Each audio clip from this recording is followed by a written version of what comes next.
This channel does not promote any violent, harmful, or illegal activities. All content provided by this channel is meant for an educational purpose only. শুরুতেই মালদার দিকে নজর রাখতেই হচ্ছে, তার কারণ মালদার সুখদেবপুর সীমান্তে ফের টান টেনশন।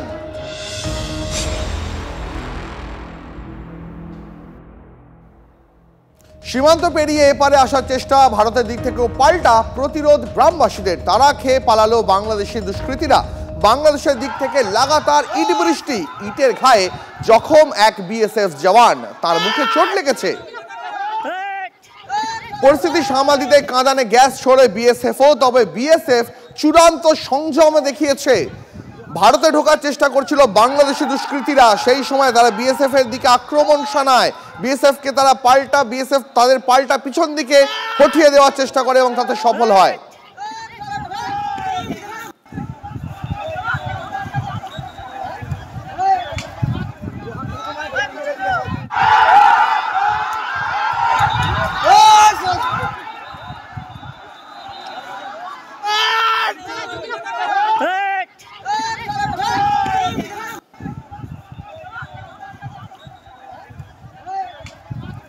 এই মুহূর্তে আপনারা যে ছবি দেখতে পাচ্ছেন, আপনাদের দেখাচ্ছি বাংলাদেশ থেকে লাগাতার ভারতে অনুপ্রবেশের চেষ্টা করে দুষ্কৃতীরা। অনুপ্রবেশকারীদের সাহায্য করতে বাংলাদেশের তরফ থেকে লাগাতার ইট বৃষ্টি করা হয়। সেই ইটের ঘায়ে জখম হন এক বিএসএফ জওয়ান, তার মুখে চোট লেগেছে। পরিস্থিতি সামাল দেয় বিএসএফও, তাদের কাঁদানে গ্যাস ছুটতে হয়। তবে বারবার একটা কথাই বলবো, বিএসএফ চূড়ান্ত সংযম দেখিয়েছে। এই মুহূর্তে মালদা থেকে আমার সহকর্মী শুভতোষ রয়েছেন। শুভতোষ, যেভাবে ইট বৃষ্টি ওপার বাংলার দিক থেকে হচ্ছিল, মানে দুষ্কৃতীদের ঢোকাতে বাংলাদেশ সীমান্তের ওপার থেকে যেভাবে ইট বৃষ্টি চলছিল, বিএসএফ যদি আজ চূড়ান্ত সংযম না দেখাতো তাহলে পরিস্থিতির আরো অবনতি হতে পারত কি? একদমই তাই তোমাকে বলি দীপ। কারণ হচ্ছে যে সীমাহীন সংযম, এই সংযম মানে ভাবা যায় না যা বিএসএফ দেখিয়েছে। কারণ সে বাধ্য হয়ে কাঁদানে গ্যাসটা ছুটতে বাধ্য হয়েছে, নাহলে সেটুকু তারা করেনি। উল্টে আমাদের যে এই সুখদেবপুরের যারা গ্রামবাসী রয়েছেন এবং যারা গ্রামবাসী তাদেরকে বরঞ্চ শান্ত করেছেন, তাদেরকে প্রতিহত করেছে, তাদেরকে ফিরিয়ে নিয়ে এসছে। একজন বিএসএফ জওয়ানকে ইট ছুঁড়ে তার কপালে মুখে গুরুতর চোট লেগেছে, তাকে চিকিৎসা করাতে হসপিটালে ভর্তি করাতে হয়েছে। এর মধ্যে আরও একজন বিএসএফ জওয়ানের হাতে চোট লেগেছে।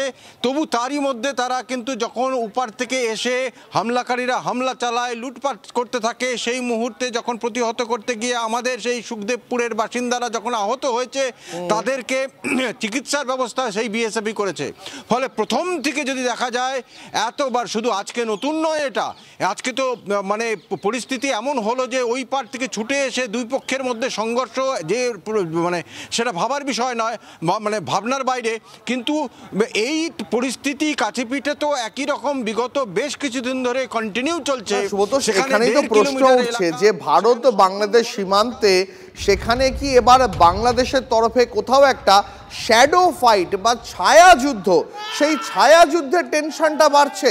মানে সরাসরি আক্রমণ নয়, কিন্তু বারবার বিড়ম্বনায় ফেলবো ভারতের সীমান্তরক্ষী বাহিনীকে। খুবই সত্যি কথা, এবং সেটাই তারা করতে চাইছে। এবং সেটা মানে ওরা দেখতে চাইছে কখন বিএসএফ এর ধৈর্যের বাঁধ ভেঙে যায় এবং ওরা একটা আক্রমণাত্মক কিছু একটা করে ফেলে। এবং এইটা করার জন্যই প্রথম থেকে এই প্ররোচনা দেওয়া, সেটা কিন্তু আজকে লাগামহীন হয়ে গেল। কারণ এর আগেও বিভিন্ন উগ্র মৌলবাদী সংগঠনের সমস্ত বিভিন্ন সদস্যদের এখানে পুশ করার চেষ্টা করা হয়েছে, বহু দুষ্কৃতীদের এখানে পুশ করার চেষ্টা করা হয়েছে। অভিযোগ উঠেছে বিজিবির বিরুদ্ধে রোহিঙ্গাদের সেখানে এনে জমায়েত করার কথা। ওপার থেকে লাগাতার ইট বৃষ্টি হয়েছে, এপারে ওরা এসে ভেতরে ঢুকে এই গ্রাম থেকে নিয়ে গিয়ে সমস্ত ধান গম ফসল কেটে লুটপাট করে নিয়ে গিয়েছে, আম গাছ কেটে নিয়ে চলে গেছে। এমনকি সেখানকার মহিলাদের ওপর কটূক্তি করা, তাদের ঘরের ভেতরে ঢোকার চেষ্টা ইত্যাদি নানান রকম ভাবে। আমার একটাই খুব সহজ প্রশ্ন, দেখো বাংলাদেশি দুষ্কৃতীরা, বাংলাদেশি অনুপ্রবেশকারীরা যখন বারবার ভারত বাংলাদেশ সীমান্তে টেনশন বাড়াতে চাইছে, তখন গ্রামবাসীরাই প্রতিরোধ করছেন, গ্রামবাসীদের প্রতিরোধেই তাদের পিছু হটতে হচ্ছে। তাহলে এটা কি খুব সহজে অনুমান করা যায় না, এরপর যদি বিএসএফও তাদের পাল্টা প্রতিরোধের জন্য শক্তি প্রয়োগ করে তাহলে কোথায় পৌঁছে যাবে তারা? খুবই সত্যি, কারণ ওপারে তো তারা শুধু যারা নিয়ে এসছে তারা ওপারের তো গ্রামবাসীরা নয়। এখানে তুমি চিত্রটা দেখো যে এখানে আমাদের মানুষ, বিশেষ করে মহিলারা, যেটা অবাক করার মতো বিষয় যে মহিলারা তাদের নিরাপত্তার স্বার্থে তারা রাত জেগেছে, তারা সংঘবদ্ধ হয়েছে, তারা একটা দৃষ্টান্ত রেখেছে যে তারা এই দেশের জন্য, এই গ্রামের জন্য তারা কিন্তু পাহারায় নেমেছে নিরাপত্তার স্বার্থে। পাশাপাশি সেই যুবকরা তো টানা রাত জেগে যাচ্ছে এবং কন্টিনিউভাবে, তো তারাই কিন্তু এই প্রতিহত করেছে। আজকেই একটু আগে, কিছুক্ষণ আগে গ্রামবাসীরা আমাদের সাথে কথা হচ্ছিল এবং তারা বলেছেন যে আমরা নিজেরাই ভাগিয়ে দিতে পেরেছি। ওপারে বিজিবি কিন্তু, এখানে বিএসএফ তাদেরকে এই হামলা চালানোর জন্য কোনো রকম সাহায্য দূরস্থ ওদেরকে প্রতিহত করছে, কিন্তু উল্টো দিকে বিজিবি তাদেরকে সাহায্য করছে, এবং সাহায্য এতটাই যে তাদেরকে রীতিমতো গার্ড করে নিয়ে গিয়ে সীমান্ত পেরিয়ে এপারে ঢোকানোর চেষ্টা করা হচ্ছে দলে দলে, এবং তাদের পাশে গার্ড করছে। আমাদের সঙ্গে দেখো সুব্রত, আমি তোমার সঙ্গে এই বিষয়ে আরো বিস্তারিত আলোচনা করব, তবে বিএসএফ এর প্রাক্তন কর্তা সমীর মিত্র, তার সঙ্গে আমরা এই পরিস্থিতিতে কি করা উচিত, কি হয়েছে, ঘটনা কিভাবে ঘটেছে সেই নিয়ে কথা বলেছিলাম। তিনি কি জানিয়েছেন শোনাবো। মালদা এবং মুর্শিদাবাদ, এইদিকে আর আমাদের উত্তর 24 পরগনা, এই তিনটে জেলার উপরে আমাদের আরো বেশি সার্ভিলেন্স, আরো বেশি ফোর্স ডিপ্লয়মেন্ট হওয়া দরকার। কারণটা হচ্ছে আজকে বাংলা যে ইয়েরা আসলো, যারা আমাদের সিভিলিয়ান, তারা এসে ওখানে হাতে হাত লাগালো। এইটাই তো স্পিরিট অফ ইন্ডিয়া। তারা যখন যে কাজই করুক না কেন, সেই স্পিরিটটা যেন কোনোদিন আমাদের কোনো কাজে তাদের যেন সেই স্পিরিটে আঘাত না লাগে, সম্মানে আঘাত না লাগে। আরো একবার সেই ছবিটা দেখাই আপনাদের।